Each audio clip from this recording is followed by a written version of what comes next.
தமிழக மக்களுக்கு இலவச வேட்டி சேலைகளை கூட முறையாக வழங்காமல் முறைகேடு செய்தது விடியா திமுக அரசு என அதிமுக பொதுச் செயலாளர் எடப்பாடி கே பழனிசாமி சாடியுள்ளார். கோவை மாவட்டம் வால்பாறை சட்டமன்ற தொகுதிக்குட்பட்ட ஆனைமலையில் எழுச்சி பயணம் மேற்கொண்ட எதிர்க்கட்சித் தலைவர் மீண்டும் கழக ஆட்சி அமைந்ததும் தீபாவளி தோறும் பெண்களுக்கு இலவச சேலை அளிக்கப்படும் என உறுதியளித்தார். பொன்மனச்செம்மல் புரட்சித் தலைவர் எம்ஜிஆர் இருக்கின்ற காலகட்டத்தில் தைப்பொங்கல் அன்று எல்லா குடும்பத்தைக்கும் விலையிலா வேஷ்டி விலையிலா சேலை கொடுத்தாங்க. திமுக ஆட்சிக்கு பிறகு பல இடத்துல சேலை கொடுத்தாங்க, வேஷ்டி கொடுக்கல. சில இடத்துல வேஷ்டி கொடுத்தாங்க, சேலை கொடுக்கல. சில இடத்துல ரெண்டுமே கொடுக்கல. இப்படிப்பட்ட ஊழல் ஆட்சி முடிவு கட்டிக்கிட்ட தேர்தல் 2021 26 சட்டமன்ற தேர்தல்.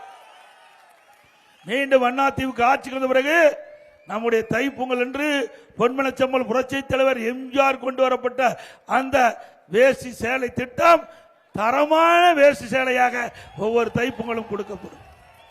அதே போல ஒவ்வொரு தீபாவளி என்றும் நம்முடைய தாய்மார்களுக்கும் நம்முடைய சகோதரிகளுக்கும் அற்புதமான சேலை கொடுக்கப்படும் பெண்களுக்கு.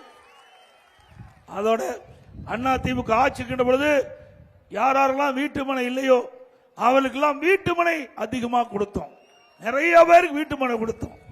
அதே போல ரேஷன் கார்டு இல்லாதவர்களுக்கெல்லாம் விண்ணப்பத்தில் தகுதியானவர்கள் அனைவருக்கும் ரேஷன் கார்டும் கொடுத்தோம். இப்படி மக்கள் ஏழை மக்களுக்கு என்னென்ன வேண்டும் என்று கேட்டார்களோ அதையெல்லாம் செயல்படுத்திய அரசாங்கம் அதிமுக அரசாங்கம்.